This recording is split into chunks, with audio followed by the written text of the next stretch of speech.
It's the Daily Doug.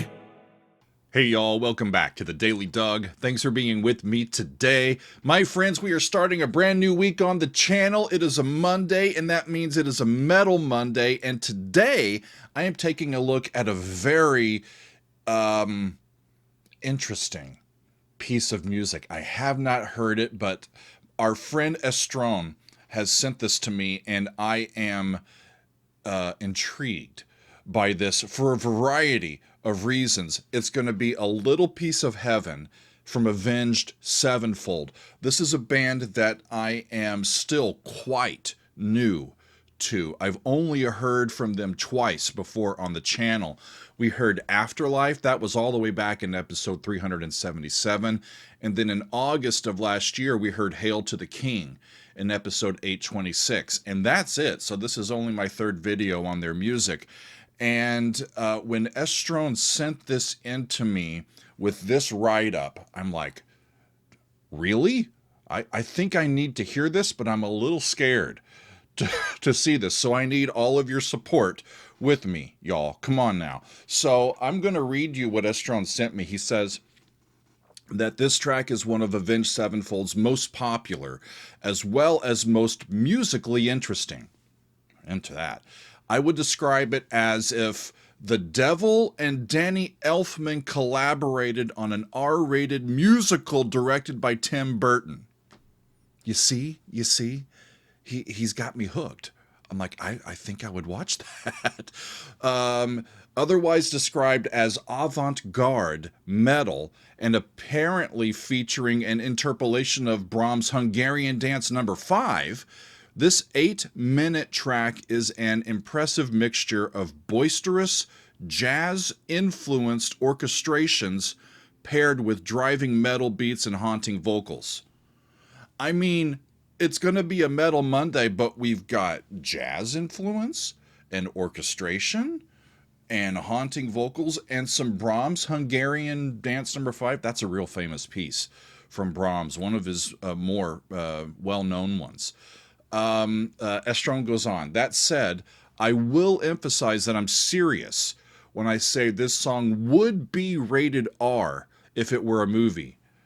Viewer discretion advised, friends. It is narrated from the perspective of a man who, nervous about his proposal to his girlfriend going down in flames, murders her, then sexually violates her corpse, and eats her heart. All this happens within the first 2 minutes. After that, it gets even weirder and darker. I don't know. Should I do this or should I not? This is why I need y'all's help, y'all. Quite macabre, but adeptly handled by the band who play the song with such passion that its wickedness is propelled into the realm of the darkly comedic, even absurd. This juxtaposition is, in my opinion, why the song works so well and why it has become so beloved by Avenged Sevenfold fans. The song also serves as a great vantage point on the band and their drummer, Jimmy the Rev Sullivan, who composed the track himself and whose voice features at several points in the song alongside lead vocalist M. Shadows. And that concludes his write-up. But I was like, I've never even thought about hearing this. And if I knew about it, I don't know if I would click on it.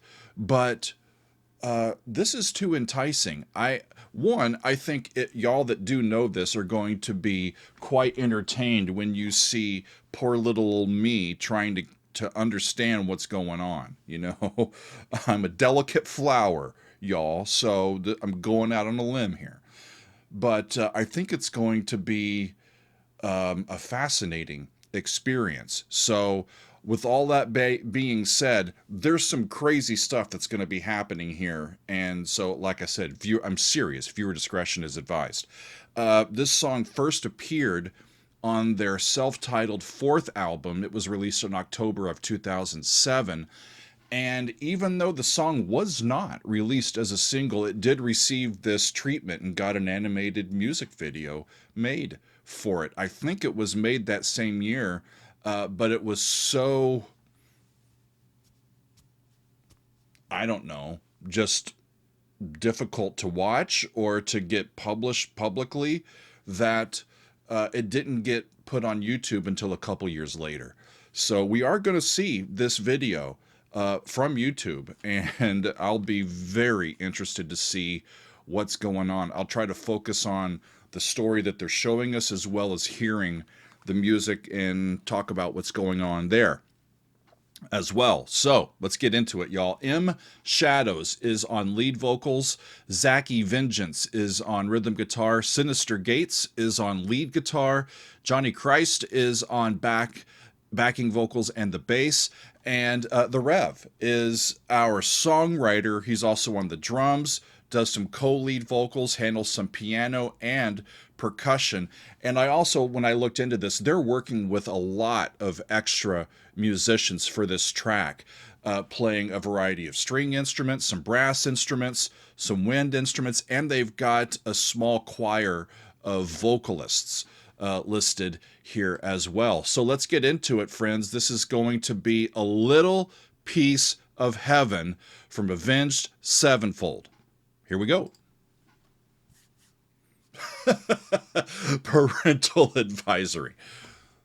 Okay. All right. Consider us warned, friends. A very non-metal beginning.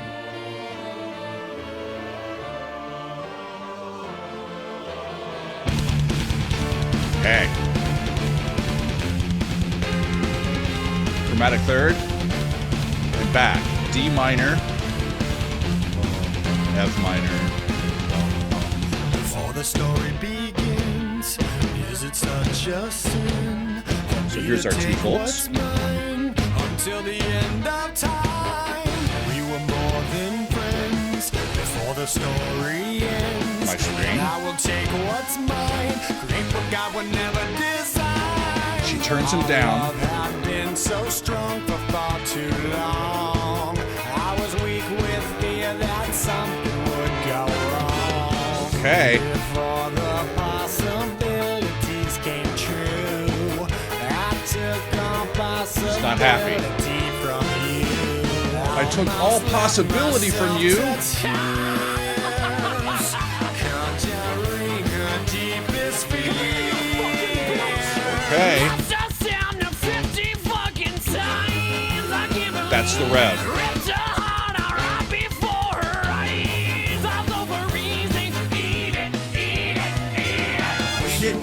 Eat it. It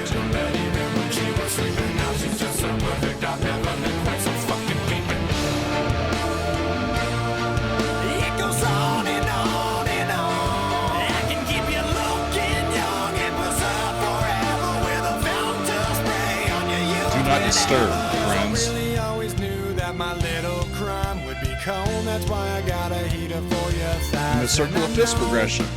I know it's not your time. That's just. Bye-bye. And a word to the wise when the Smoking a fire cigarette. dies. You think it's over, but it's just begun. Baby, don't cry. You had my heart, at least for the most. This is nuts, y'all. Everybody's gotta die sometime. Because everybody's got to die sometimes. Let's make a new start. 'Cause everybody's gotta die sometime. Yeah. But baby, don't cry. It's been in a major key. Back to the minor. I never considered. So she's come back to life. Now an angry soul comes back from beyond the grave, to repossess somebody with which I misbehaved. Smiling right from ear to ear, almost laughed herself to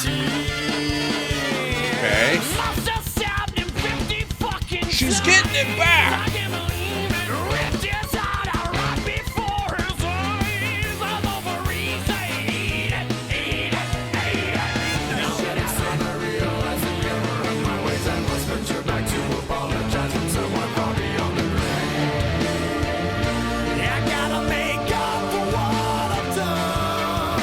Good for her. She got him back, and she's doing exactly the same thing that he did to her.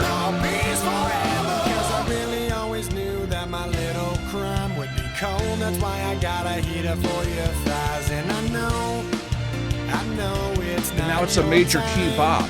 But bye-bye.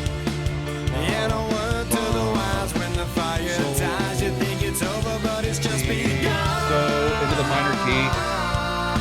But baby, don't cry. You had my heart, at least for the most part.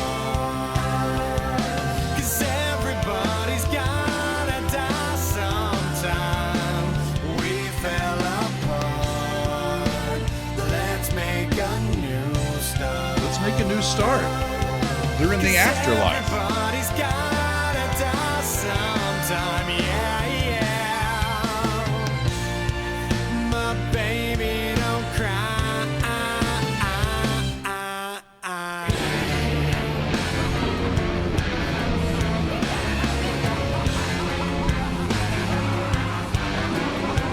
This is musically quite fascinating, by the way.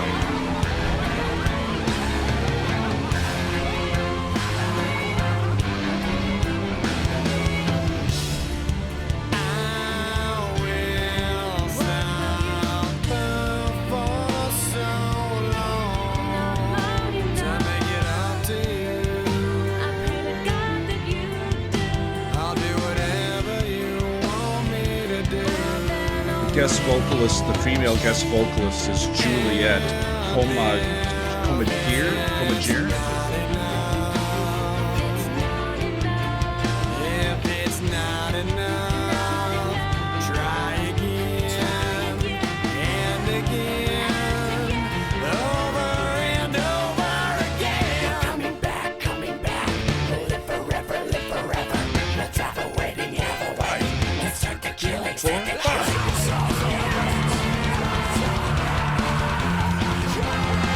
Where's that chromatic third again? Back to D. F minor. Another one, A flat.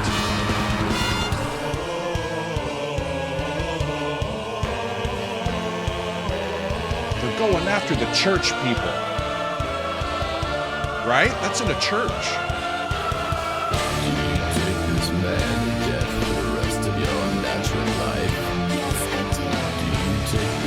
They're getting married. Now pronounce you dead, not married. Dead. You're dead. I know it's not your time, but bye-bye. Look at how happy they are. I wonder where they're going to go on their honeymoon. You think it's over, but it's just begun.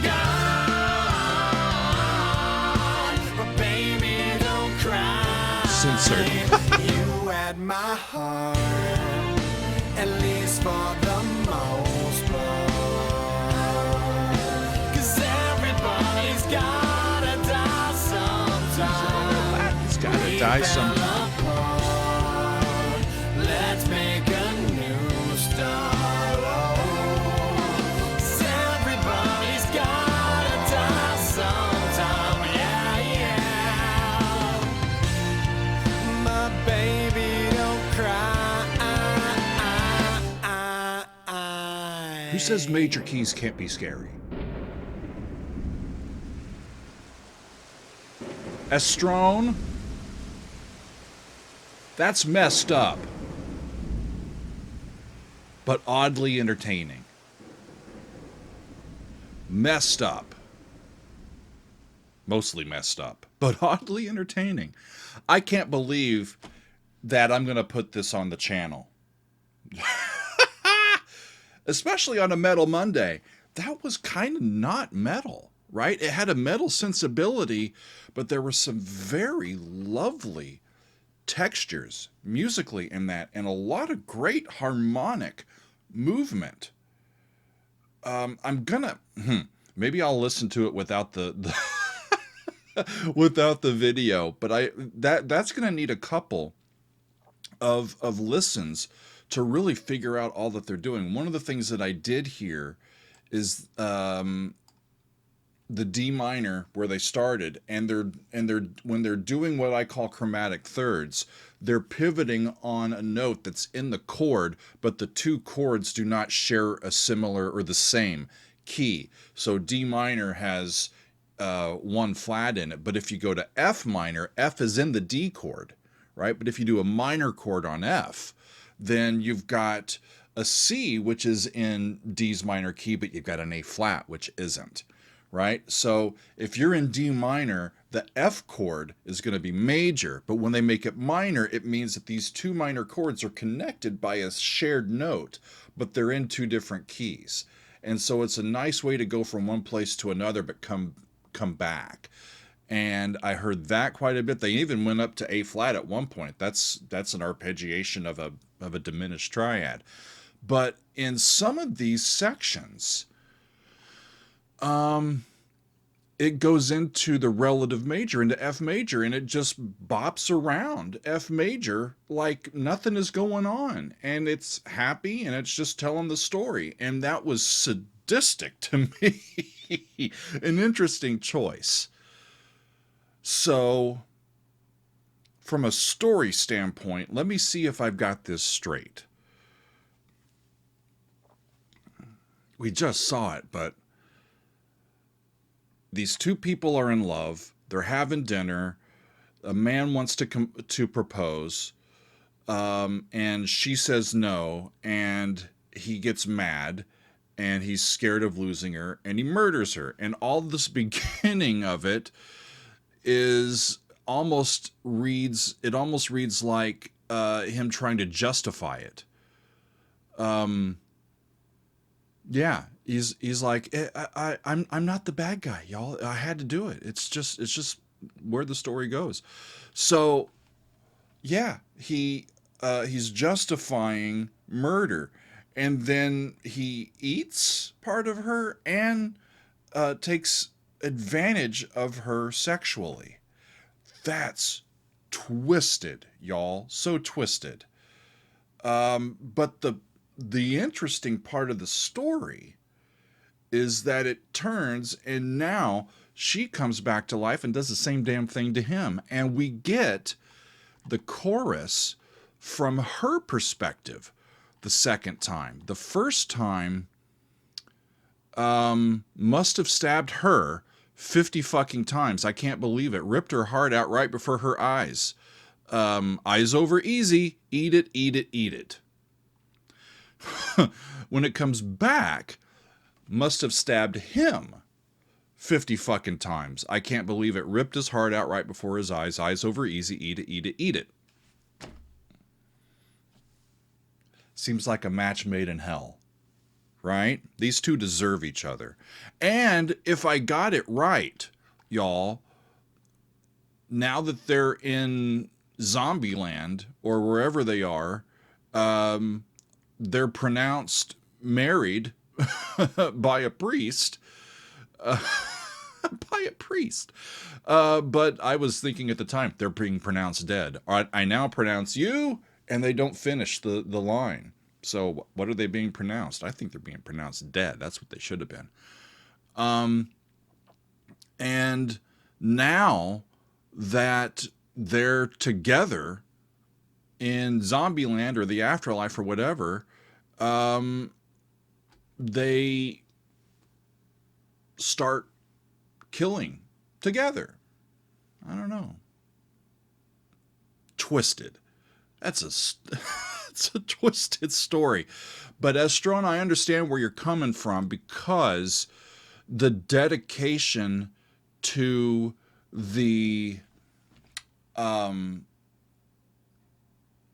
story almost makes it like one of these, and I don't watch horror movies or overly gory things very often, but sometimes it's you get into a story or a movie that's so gory it's almost funny.